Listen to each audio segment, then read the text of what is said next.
Awesome. Okay. I think I think we're solid. Make sure I've admitted everybody.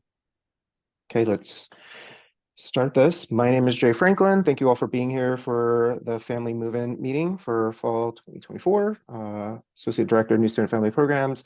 As each of the guest presenters hop on and do their portions, they'll introduce themselves. So let's get this going. Here is an overview of what we're going to go over. Of course, welcome and introductions. We're going to go over housing logistics, meal plans, safety, student support, and then we'll wrap up with family programs communication and any Q&A, questions and answers. I'll turn this over to my favorite person on the call, the reason why you're here, Jeremy Williamson. Well, thanks, Jay. I appreciate that. Welcome, everyone. We appreciate you taking some time to spend with us this evening. And so I am going to talk to you a little bit about housing. First, I'll talk about the team here, and then we'll get into some move-in logistics and planning to help you get prepared for move-in day. I know we're all excited for that. That's coming up next week. And so, again, my name is Jeremy Williamson. I am the current director of operations and facilities, but as you'll see here in just a second, I do have a replacement coming on. But first, just an overall view of the housing team. Travis Douglas is the executive director of housing and residential education. Ali Serrano is the director of residential education. And then Christine Palmer Jenkins, who will be taking my place, is the director of facilities and operations. These folks are currently working on preparing the space for all of you to arrive next week. And so part of the additional staff working on this with them, we have the live-on staff. We have 5 resident directors. These are our professional live-on staff. They are in the buildings, so they live on site. They supervise 39 resident advisors and 9 residential peer mentors. On the operations side of the house, we have 1 associate director of operations and conferences. His name is Zane Height. I believe he's on this call. He'll be helping assist with questions in the chat.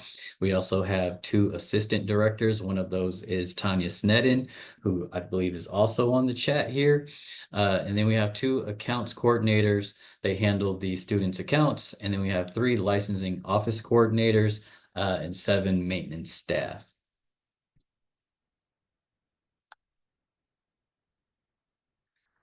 I'll talk a little bit about housing policies and procedures. All members of our housing communities have a responsibility to uphold the CSUSM housing policies, the CSUSM Student Code of Conduct, and local and federal laws and regulations. By signing the license agreement, residents agree to follow these policies and to be community members in good standing. These rules and responsibilities are really crucial to the safety and well-being of all residents to create an environment conducive to academic success. If you have questions or concerns regarding the CSUSM housing policies, we encourage you to speak with the RA or the resident director. You will meet these folks on move-in day. You can also review that when you signed your license. And if you go to the web page, there's a link that also highlights these policies and procedures. Due to FERPA, this is for our parents on the call, we are not able to disclose conduct or student concern information to families without a signed release of information from the resident. And so as we get into the year, just keep that in mind. If you have concerns about your student's safety or well-being, you can contact the CSUSM Police Department at any time. They can be reached at 760-750-4567. We have this here, so if you want to jot that number down, you'll be hearing from one of our folks over at the CSUSM Police Department in a few. But if you'd like to go ahead and write that number down, this is just a good reference number to have.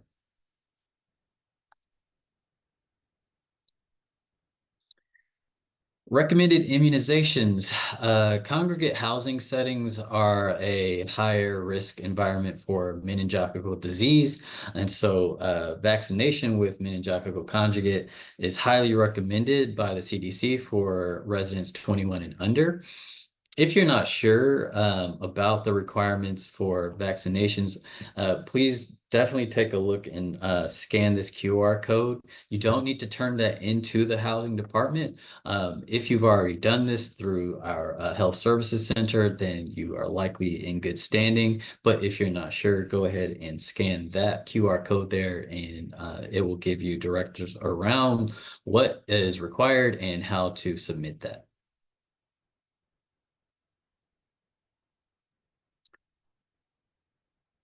Move-in process. This is likely what a lot of folks are here to talk about and discuss. I want to give you the heads up that the quad and UVA move-in is scheduled to be Thursday, August 22nd and Friday, August 23rd.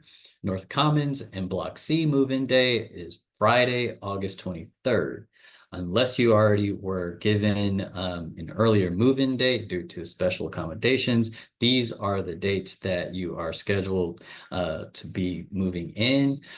You should have been emailed at this point about an assigned move-in appointment time on each of these dates.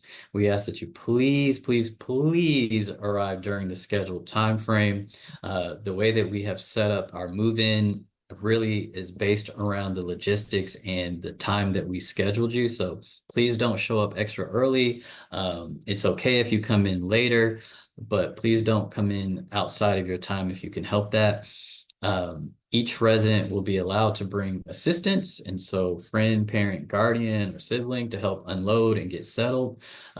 Please only bring up to one car to unload with your belongings. So as much as we enjoy large families, as much as possible, just consider that we've got a ton of folks moving into a small space, and so additional vehicles will likely be sent to long-term parking on the day, but please try to limit it to just one vehicle.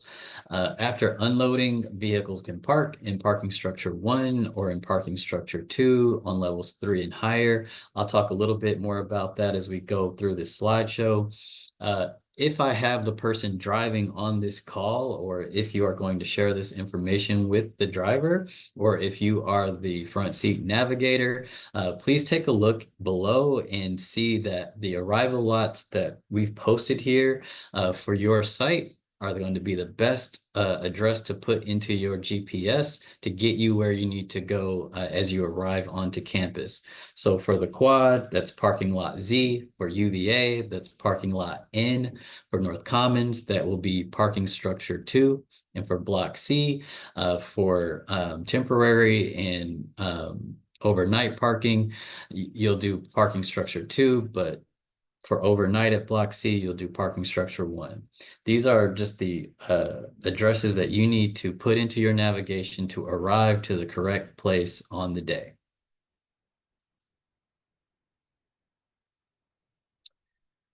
A little bit more about the move-in process. CSUSM partnered with University and Student Services to offer students an opportunity to design living space, purchase room necessities, rent micro fridges, and for parents and families, you can send your student a specialized care package throughout the year. You can scan the QR code there. I'll tell you that you are no longer able to rent the micro fridge microwave package, but you are still able to take advantage of the possible specialized care packages. If you'd like to do that, feel free to scan the QR code. All right, so move-in locations. These arrows, and I'll start from the top to bottom, are the actual places that you will go to move into the space. This is not where you will pull up in your car. This is where you will enter the buildings to pull in or check into your space. And so this is not where you pull up in your car. This is where you will go to get your keys. So the first arrow you see on the top is for all of our Block C residents. If you are a Block C resident, you will go to what's called the Paseo for Block C. You won't go through the front doors of that building. You will go to the Paseo to get your check-in keys. For folks at North Commons, well, you'll pull into that garage that's highlighted in blue there. You will actually come out of the garage and go in through the front of the building to move into the space. For the quad, you will park in parking structure 1, which is at the bottom of this map, and then you will walk down Campus Way and then cross the street across Barham, and then you'll walk in through the front of the quad to get your keys. And then for University Village Apartments, you will actually permanently park your car in parking structure 1, and then you will end up going over to the lot. It looks like Courtyard D for University Village Apartments. You'll walk down that little hill, and I'll explain this a little bit later, but you will go into that courtyard to get your keys.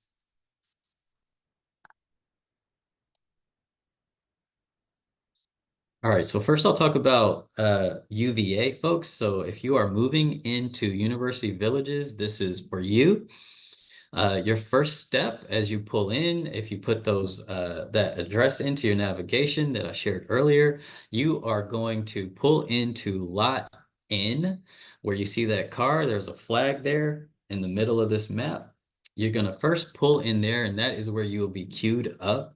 And so from there, our staff will call you to then pull over into Lot K, and we will have staff there to help you unload your vehicle. The driver will stay in the car, and the resident will come out of the car to help take their stuff down to the hill. There you go. That is a dolly. You're going to move your items down that hill, and you will check in right there in Courtyard D. And so from there, for the driver, what you will do is pull out of Lot K, and you will pull into parking structure 1. That's the last click there. So for UVA folks, you'll be pulling in where that flag is, Lot N, and we will queue you up, let you know when you can pull over to Lot K. We will have staff there to unload you. We will provide the bins. You can move down through that hill, and then you'll pick up your keys in Courtyard D. The driver will not get out of the car. You will then move your car over and park into parking structure 1 and meet your student down where that key is located. All right, for the quad, everyone that's moving into the quad, this is for you, listen up. So that first flag at the bottom of the map is where those directions will bring your car. That is Lot Z. And so you will pull into Lot Z, and you'll be queued up, and you will wait for us to call you. When we call, you will drive up Twin Oaks, and then you'll make a right onto North City. You'll pull over in the rear the quad, which is on North City Drive, and we will have staff unload your vehicle for you. You will not get out of the car. In fact, both the resident and the driver will stay in the car. We will do all of the unloading for you. We'll put all of your items in a bin, and we will take it to your room. There is no parking lot over there. And so temporary parking is located in parking structure 2, which is where you see that other car in the middle of the map. If you have a car that needs to be parked overnight, you will need to park over in parking structure 1, which is the next click, Jay. From there, when you park your car, you will walk down Campus Way and walk into the quad to get your keys to check in. When you pick up your key, then you'll go to your room. And if everything works out the way it's supposed to, your items will be in your room when you arrive. And so that is the plan for the quad. You do not get out of your car until you go to park. Then you will walk into the quad to pick up your key, and then you will be directed to your room, and your items will be there waiting for you. We call that a cruise ship move-in. Thanks, Jay. All right, for my North Commons folks, North Commons, if this is you, this is where you want to pay attention. So those directions are going to take you to parking structure 2. That's on North City Drive. You will pull into the parking lot. We're going to hand you your keys. You won't get out of the car. We will kind of do a handoff as you pull up into the garage. From there, you'll have your keys. You can park temporarily on the 1st and 2nd floor.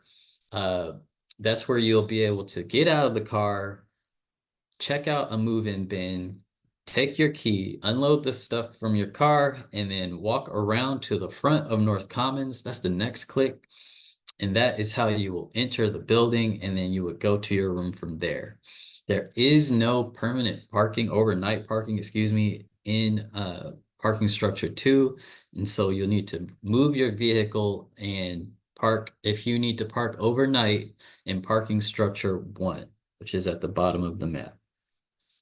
That's North Commons. All right, and then for my Block C folks, if you're moving into Block C, this is for you.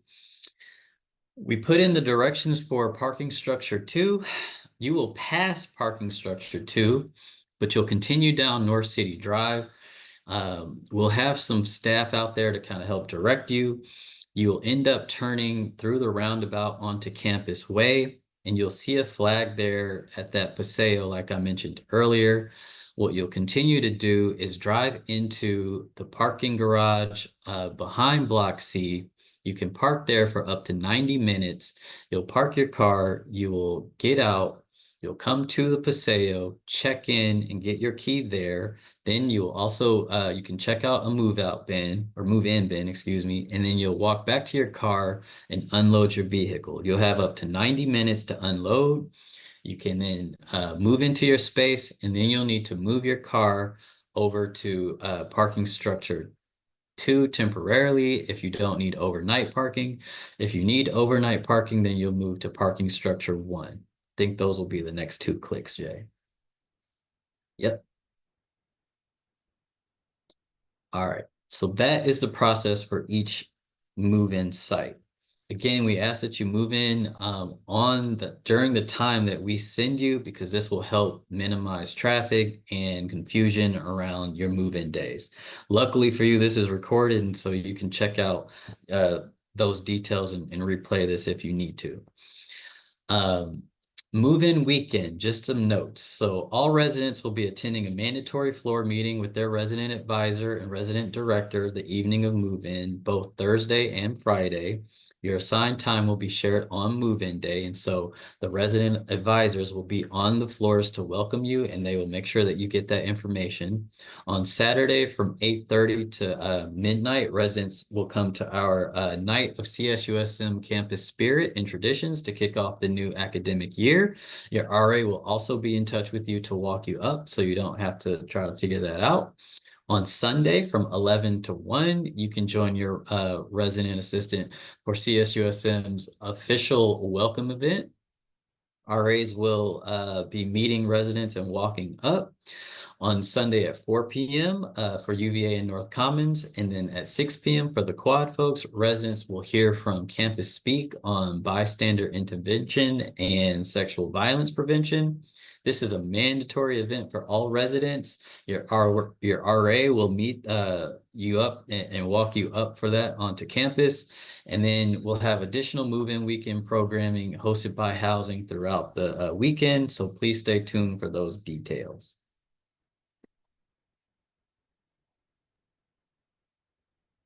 Awesome. Let's move it over to Brenda Hovis. Hi there, my name is Brenda Hovis. I am the Commercial Services Manager. I have no idea why my video is not going. It doesn't like me. There it goes. There I am. I'm a head in a hole. Okay, my name is Brenda Hovis. I'm the Commercial Services Manager here on campus. One of the things I oversee is dining services. Dining services on campus isn't just meal plans, it's everything. It's our dining pavilion up on campus, it's catering, and of course our dining hall down below. We also do some concessions during sporting events and things of that nature. That all falls under dining services. On this first slide here, this is introducing you to our CSUSM app. This app will be the way of the world for every student that's on campus. Yeah, on this app, you're able to do a lot of different things, not just look at your dining, but many things. If you look at this on the left-hand side of the slide, at the very top, you'll see it says CSUSM, and then in the middle, it says View ID. That, when you click on there, that's actually a QR code that'll pop up, and that is the magic QR code that gets you into the dining hall so that you can use your meal swipes. It also allows you to use your dining dollars and your Cougar Cash, which I will go over as this presentation continues. If you look down to the left-hand corner, you'll see a knife and a fork. It says dining. When you click on that, up pops this dining page right next to it. On this section here, you can see all of our dining options on campus. It'll also tell you the hours of operation, and it has menu information as well. This is also a place you can go to actually manage your meal plan. There are two different ways where you can add or change your meal plan. One is through the app, just like I showed you under dining, and then you would click on manage meal plan. The second way is on the dining website, and that's csusm.edu/dining. And on there is a bunch of great information. I'm going to go over a lot of it currently, going through these slides, but if you do have any questions, you can always go to that website, and they have a lot of FAQs and a bunch of other information. If you have any other questions besides that, you can email us at dining@csusm.edu. Okay, let's go on to the fun stuff. So here on campus, we offer several different eateries. We have a Starbucks, we have a Panda. Those are the crowd favorites, and I could probably end my presentation now and everybody be happy, but we'll carry on. We have Hilltop Bistro Grill. This is a grill, burgers, chicken, things of that nature. Qdoba is a lot like Chipotle. And then we just finished our new luncheon area called Kalamata. It's a Mediterranean cuisine, and that actually will be open on the 22nd and 23rd during the day for move-in. That's up in our dining pavilion, so you're welcome to pop on up there and try our Mediterranean cuisine. They take cash and credit cards. So there's that. And these concepts, Panda, Hilltop Bistro, Qdoba, and Kalamata are located in our dining pavilion, which is in our USU, our University Student Union, on the 4th floor. The way that our University Union is set up, it's kind of shaped like a U. On one side is the dining pavilion, and on the other side is our Crashes Market. Inside our Crashes Market, we do offer Kika Sushi, and that will be available starting Friday. They make great sushi. We also have Crashes Cafe. They serve Starbucks coffee there. It's a much quicker line. And then we have Campus Coffee, which is a coffee cart on the Founders Plaza, kind of by Academic Hall, between Academic Hall and the bookstore. That probably means nothing to everybody on here, but I must tell you where it is anyway. Campus Way Cafe, that is our dining hall. This is where 95% of meal swipes will be accepted. It's located just below the quad. It's an all-you-care-to-eat buffet style dining hall. So your student would come in with their campus app, and they would click on their ID, and they would walk in and say, I'm going to use a meal swipe today, or I'm going to use dining dollars today. And in they go, and they can have as much food as they want that they can possibly consume. We do not let food leave the dining hall, so no Tupperware. No to go menus. We do have to the right, when you walk in where the register is in the dining hall, there is a small grab and go area that has sodas and coffee and some snacks here and there that can actually be. Pardon me? Oh, I thought somebody was So talking. we can choose a plan if we want to. There, I just muted her. Okay, sorry about that. I just muted you. Okay, meal plans. Meal plans. If you live in North Commons, you have a mandatory meal plan requirement. This being, as there are no kitchens inside North Commons. Meal plans consist of two components. They consist of meal swipes and they consist of dining dollars. Meal swipes are mainly used at Campus Way Cafe. We do have a limited lunch menu at Hilltop Bistro and Kalamata up in the USU, where you can do use a meal swipe for lunch up there. Dining dollars may be used at any of the eateries listed above, excepting for Campus Coffee. And then we also have Cougar Cash. Cougar Cash works on a dollar for dollar basis. It's not considered a meal plan. It has nothing to do with dining dollars, but it works almost the exact same way. Cougar Cash can be added with a credit card and the student's ID number, and that's on our dining website. And I think that's about it. All other places take cash, credit, debit. Crash's Market takes EBT and SNAP for those who have CalFresh. Alrighty, Jay, thank you. Okay, meal plan. So the benefits of having a meal plan, if you're in North Commons, it's mandatory because there's no kitchens and you need to have food. For other students that are on campus, whether they're in the quad or UVA, or even Block C, all of those do have kitchens. Students are super busy. They're running from here to there. Having some sort of a meal plan is a nice idea. Even if it's one like our social plan, which has 50 block meals for the entire semester, just because sometimes students, they don't cook for themselves. My daughter lived in the quad and they had one person who would actually meal prep on the weekend and make her avocado toast every day. And I believe that's a rarity, in a lot of cases, but you know your student best. If they plan on doing all their meals and cooking, then a meal plan is not necessary if you're in quad, UVA, or Block C. It is a nice little safety net. If you do want your student to be able to go in, if they would like to go into the dining hall, it is open to the public. They can pay cash, they can pay a credit card. So that is also an option.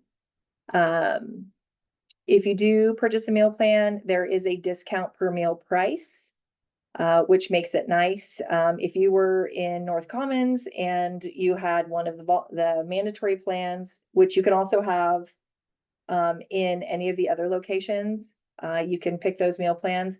It works out to be $23 a day that you're paying for up to 3 meals a day, which is a good price. So you do get a break on the meals with that. Campus Way Cafe, our dining hall, is open 7 days a week. Saturday and Sunday, it's open 10 a.m. to 2 p.m. and 5 p.m. to 8 p.m. We call that our brunch and our dinner service. Monday through Friday, we offer breakfast, lunch, and dinner. It's open 3 times during the day. We will be open Thursday and Friday of move-in, August 22nd and 23rd for brunch and dinner. That would be from 10 a.m. to 2 p.m. and from 5 p.m. to 8 p.m. In addition to that, on Friday, we will have Kalamata open and we will have the market open on campus. All right, meal plans. We have different meal plans, different flavors, I guess you could call it. The top 3 that are in blue, those are the mandatory meal plans for North Commons. However, anyone can have those meal plans. You don't have to live there to get that meal plan. We do have one exception for North Commons. If a student is on CalFresh, we allow them to have the flex plan. That way they don't jeopardize their benefits. In order to do that, you would submit an exception on our dining website, and you can just go to our dining website and search it up, or you can call us and we can walk you through it. But that allows, we need proof, first of all, that you're enrolled, your student is enrolled in CalFresh, and then we can switch them to this, this flex plan. The social plan, deluxe, and the select plans that you see there, those are block meals.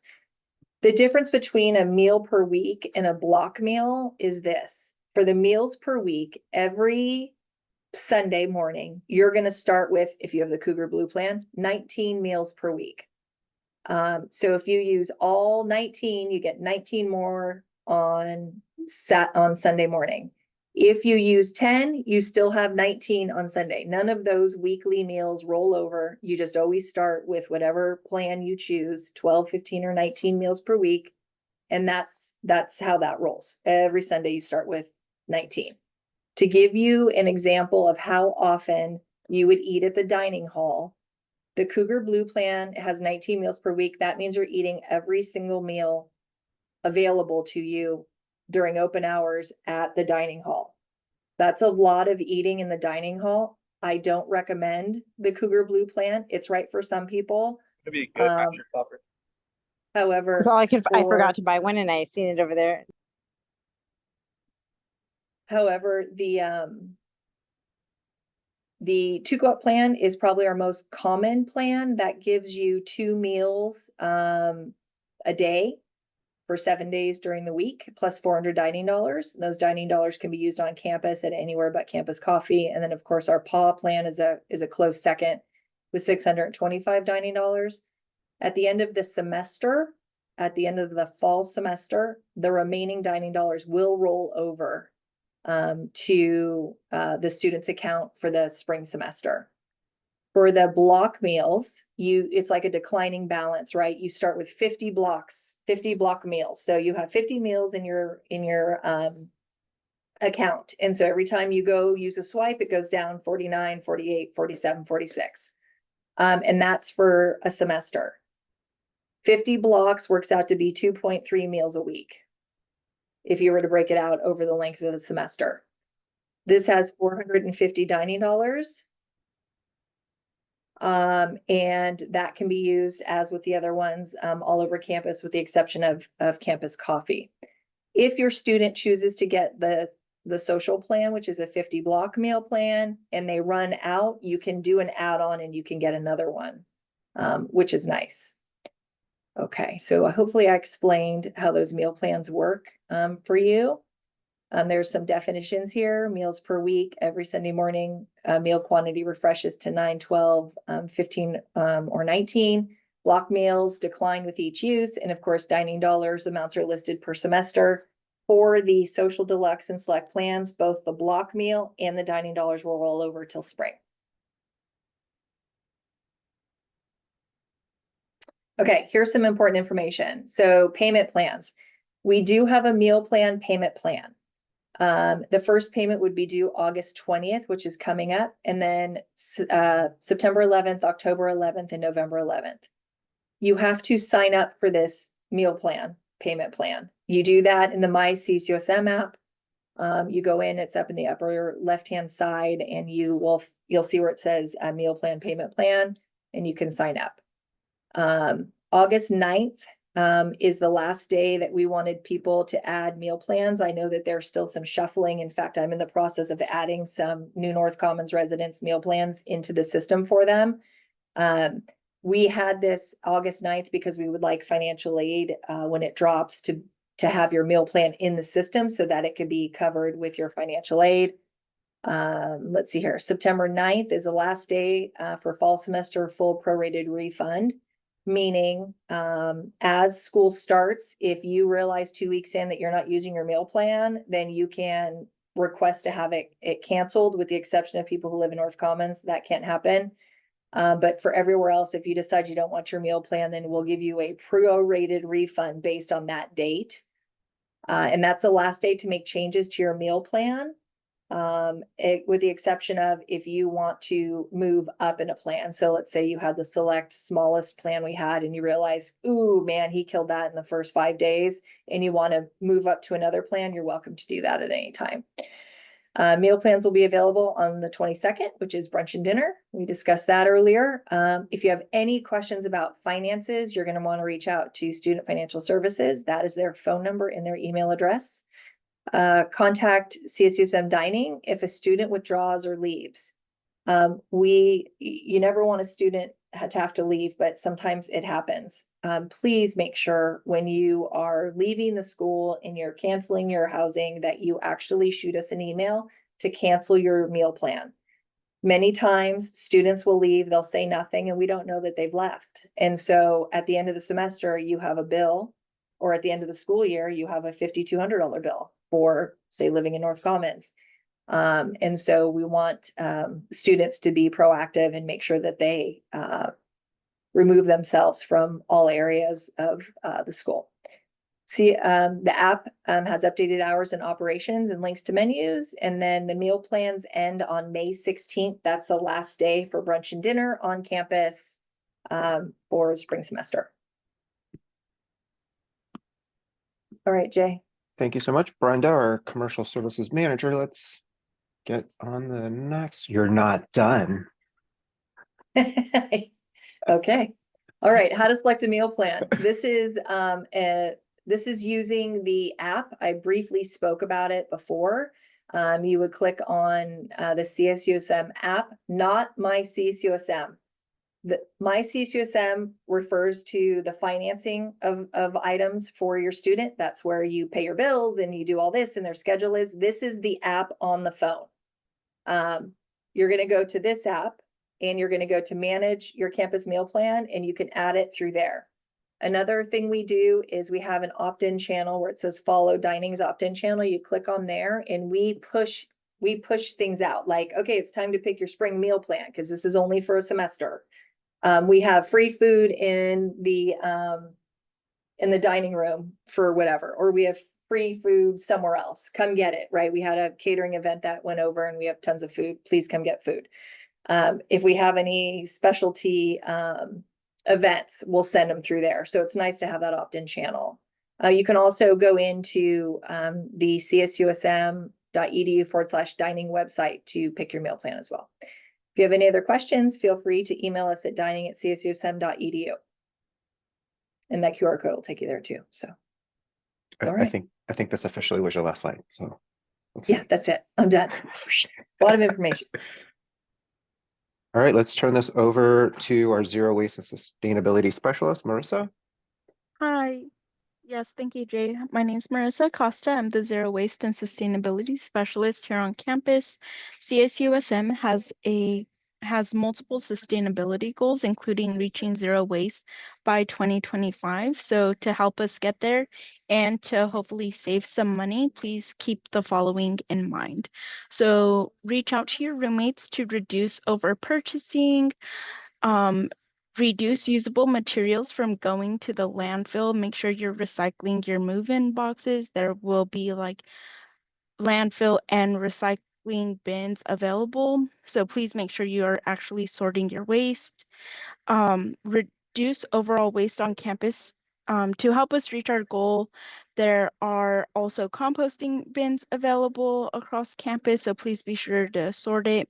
We'll also be tabling at the UVA and Quad, providing utensils, dorm and desk supplies, Tupperware, things like that, kitchen supplies, all for free. So if you forget something or aren't able to purchase something, we will be having secondhand used supplies available for students.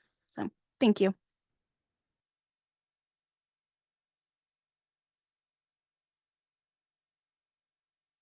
All right, my slide. Hello, everyone. My name is Kenya. I work in the Dean of Students office as a student conduct specialist. Spend most of my conduct within housing. So I just wanted to go over some brief common concerns that we've seen over the past couple of years, and I just want to address them very quickly. The main thing I always say is the student's safety is our #1 goal. So as I'm going through these policies, be mindful that I am really trying to encourage students not to do it. However, we take safety very seriously. And so I never want students to ever feel as though, you know, them getting in trouble is a bigger concern over their well-being or their friends' well-being. So just know that is our #1 goal. But just kind of jumping into some of the common concerns, alcohol policy violations. In orientation with the students, a lot of times we go over this, but just want to emphasize this more so that this is still on campus housing. So this is still part of the university. So any rules that would apply, say, into the classroom also apply to the living situation as well. Same state, local laws apply, you know, no drinking under the age of 21. And even more so too, if you happen to be over the age of 21, we have very strict rules within our resident handbook of what type of alcohol is allowed. I always say the safe bet is just not to have it in the dorms at all, but just know that that's something that we focus on. The biggest thing too is just the purchasing. So also supplying and fake IDs with the larger gatherings.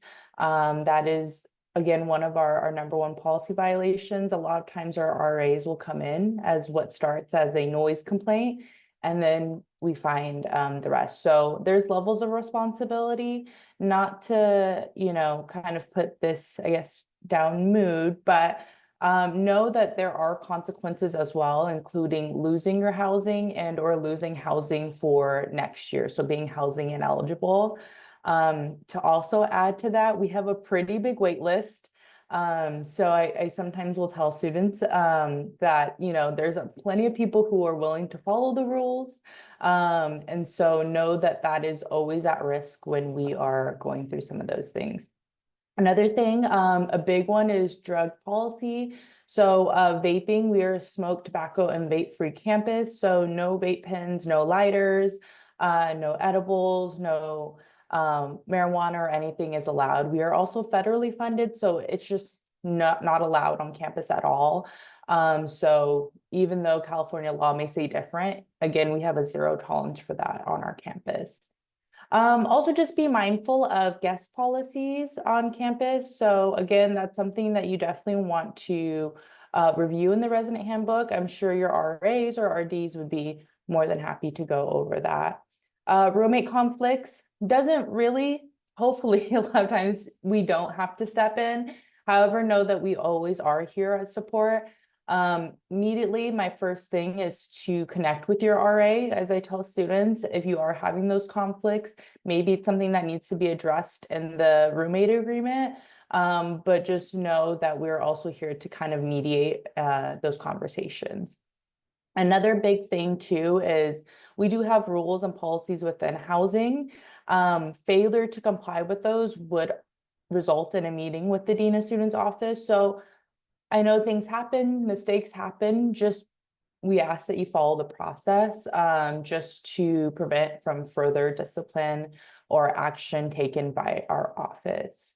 And again, just be very mindful. Oh, sorry, RA, I see is a resident advisor. I talk in shorthand a lot of the time, so I apologize. But resident advisor, RD is the resident director. So those are 2 points of contact if you are on campus looking to address any of those concerns that I just mentioned there. And same thing with the quiet hours and noise. Briefly on that, especially during finals time, midterms, be mindful because they do adjust. And I believe during finals week, it's a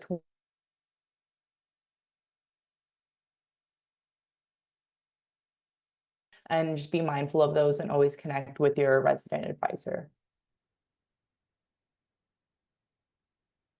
All right, and just some brief advice. So a lot of things too that we're seeing is always check your CSUSM email. So we try our best to, if a student isn't responding, to get their personal email. However, we always send things first to your CSUSM email. So whether that is something as important as, you know, getting in trouble or anything like that, just know that that is, you know, where to check. Connect with your faculty, review course syllabi, plan out the week, organize time, get to know your RAs, which you'll definitely do during move-in.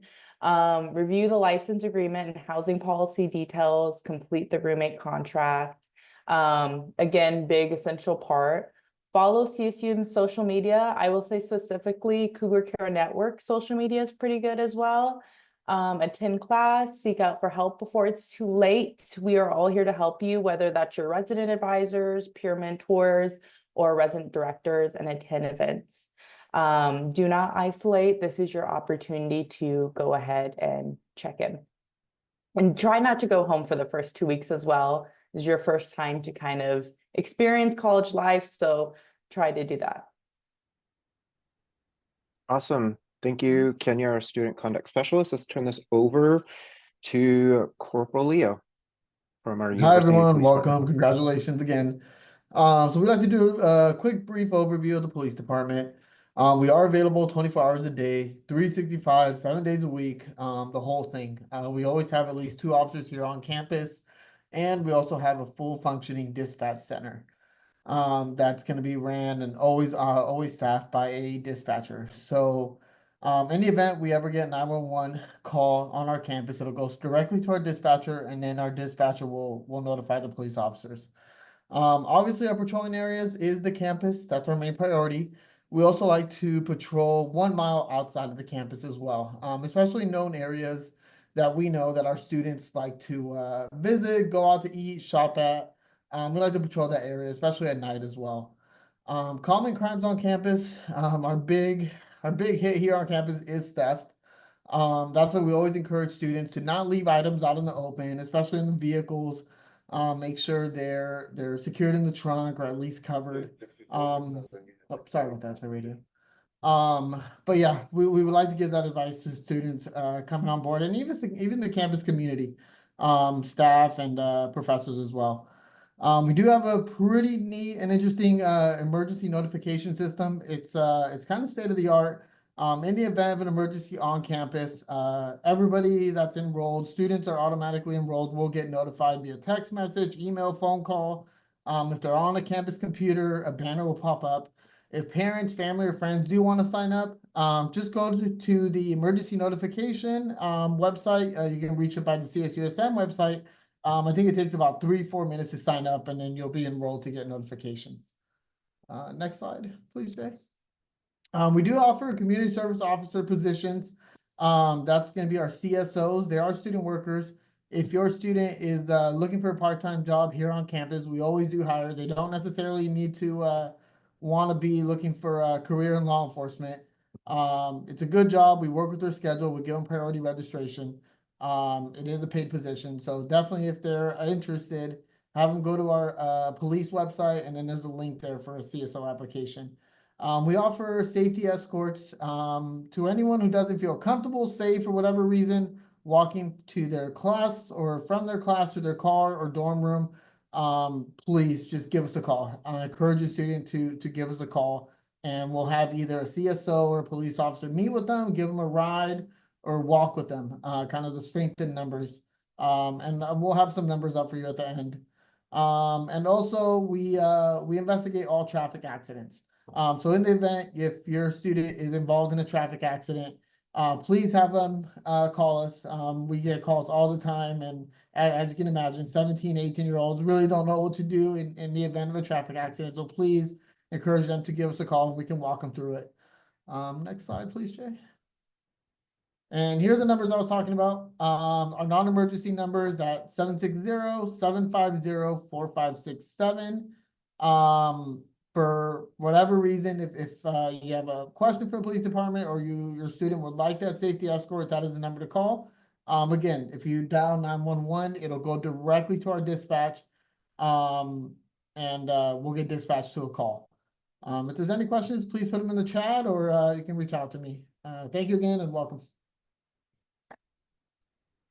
Thanks, Officer Leo.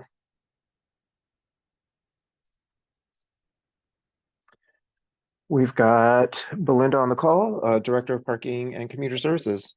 Take it over, Belinda. Belinda Garcia from Parking and Commuter Services. So a little information about us. We are 100% self-support, established to provide parking facilities and resources across campus. We receive no state funding, and all of our expenses are paid using the revenues generated from user fees. Next, thank you. So when you come to campus, a parking permit is always required. We are a virtual permit campus, so no physical permit will be issued. You will enter your license plate for the vehicle that you park on campus, and that will serve as your parking permit. You do want to make sure that when the license plate is entered, that you're entering it accurately, character by character, because transposing the digits or characters could result in a parking ticket. So make sure that you're taking the time to go character by character to enter it. I do want to clarify that when you do move in for move-in weekend, or when you're here for move-in weekend, you will not need to purchase a day pass. However, by Sunday evening, if your student is leaving a vehicle on campus, you want to make sure that they have a valid parking permit. So for visitor parking, there are a couple of different ways that they can purchase a permit. The pay stations are located in the parking lots. There are QR codes in our general parking lots that you can use to purchase a day pass or hourly pass through the mobile app. And then the students will log into their parking account online to purchase the parking permit that's available to them. Visitors can also purchase a day pass this way as well. So next slide. Thank you. So resident students will be able to purchase a general parking permit. It is valid in all of the general parking lots. So everything circled in black, they will be able to park in during the day. The closest parking lots to housing will be PS1 and Lot N. There are some spaces in Lot K, and then the 6th level of PS2 allows for overnight parking. However, from level 1 up through the ramp to level 6, so the 5th level down, you're not able to park overnight. So make sure that the vehicle is relocated between 2 a.m. or prior to 2 a.m. PS1 is where we definitely recommend that you plan to park. And lots X, Y, and Z, the one circled in yellow, students can park there during the day, but again, that one does not allow for overnight parking, so no parking between midnight and 5 a.m. Parking permits do go on sale on August 19th. Your students will be able to log into their parking account to see the options available to them. They'll be able to purchase a general parking permit either for the fall semester or for the academic year, which is the fall and spring. Okay, in the event that your student receives a parking ticket, make sure that they're taking action on it. So they have the option to either pay or appeal the ticket within the 21 days, first 21 days from the date of issuance. If there is no action on the ticket will be placed on hold. And this is a CSUSM hold, which will prevent them from registering for classes. And we also have the ability to place a DMV hold, which will prevent you from registering the vehicle when it's time for vehicle registration. So biggest message I can say is if your student gets a ticket, make sure that they're contacting us right away so that they avoid getting multiple parking tickets. Okay. Very important, your student does not need to have a parking permit to park on campus. There are numerous alternative modes of transportation that they are not going to be stuck here on campus. Transit passes are probably the best. If your student is 18 or younger, they'll be able to qualify for a free youth opportunity pass, which will give them access to ride the Sprinter, the light rail train, the Breeze buses in North County, as well as the MTS buses in San Diego and the trolley in San Diego. Aside from that, if students are over 18, so 19 and older, we do sell discounted transit passes through their parking account. They'll be able to log in and see which options are available and then purchase that way. It is a virtual pass that way as well. So they'll be able to access it without having to physically pick up a card. NCTD is also offering a pilot program from June 2024 through June 2025. This is on-demand rides, which is very similar to Uber and Lyft. Your students will be able to book a ride for anywhere in San Marcos. And if they're riding from the Sprinter station, we just learned that the rates were discounted. The rates are now $150 and $3 a trip, depending on where they're coming from and where they're going. If your student's bringing a bike to campus, we do offer free bicycle registration. We do encourage them to register their bicycles. There are lockers available to rent by the semester. And then there are bike racks all around the perimeter of campus that include tire air pumps, just to make sure that they stay inflated. And then we also have a couple of Zip cars located in PS1. This is a car share service where your student, whether they have a vehicle or not on campus, they'll be able to reserve and rent a car if they're 18 or older and have a valid driver's license for either the hour or the day to run errands or do whatever it is that they need to do. The cost per hour and per day includes the usage of the vehicle, gas insurance, maintenance, and then the mileage as well. Next. And again, if you have any questions about parking at all, please feel free to contact us. We're always happy to talk parking. We're happy to answer any questions. We would much rather answer questions ahead of time than risk you getting a ticket and then having to deal with that. So please contact us. Thank you. Thank you so much, Belinda. We're going to move into Christiana Moen, Director of New Student Family Programs. Take it away, Christiana. Hope you can't talk. Oh, it's Jay Franklin then. Okay, Jay Franklin, we're going to briefly talk about New Student Family Programs. You all are invited on this call to the New Student Family Convocation.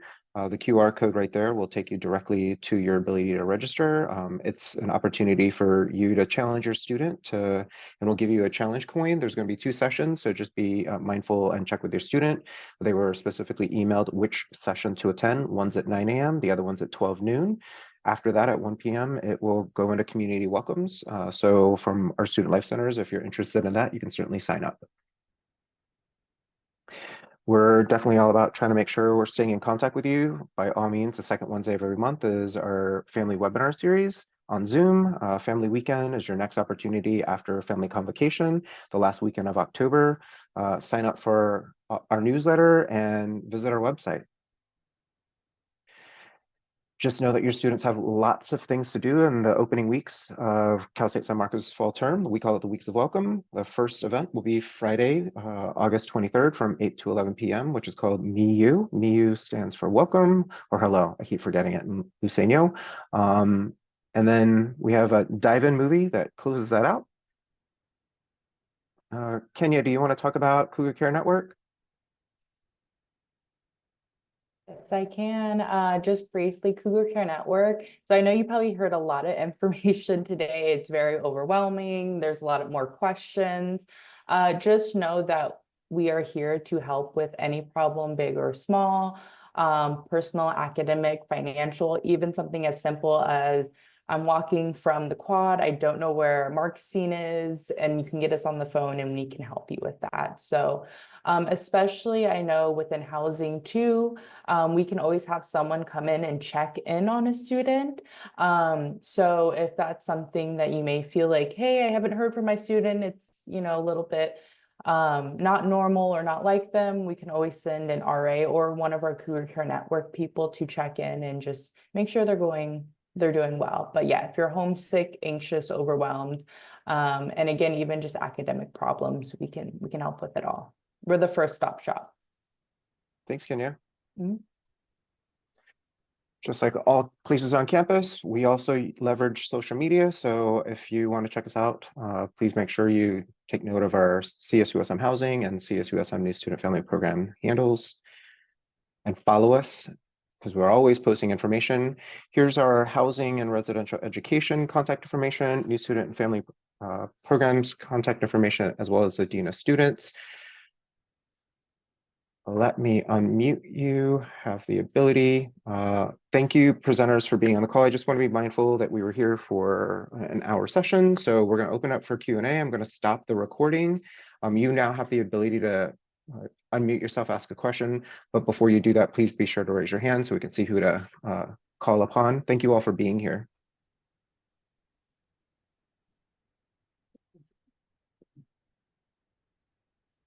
I raise my hand. Where do you raise your hand? Okay. Give me a second. There's like a thing. I use iTeams, and iTeams has it, but this does not have it. Oh my God, am I not a mute? I'm not a mute. Sorry, you guys. Shit, sorry. My hand is raised. Can I ask a question since there's no place to raise your hand? Actions. I see that Nicole Sure. and Reggie have their hand. I just want to be mindful. So if you go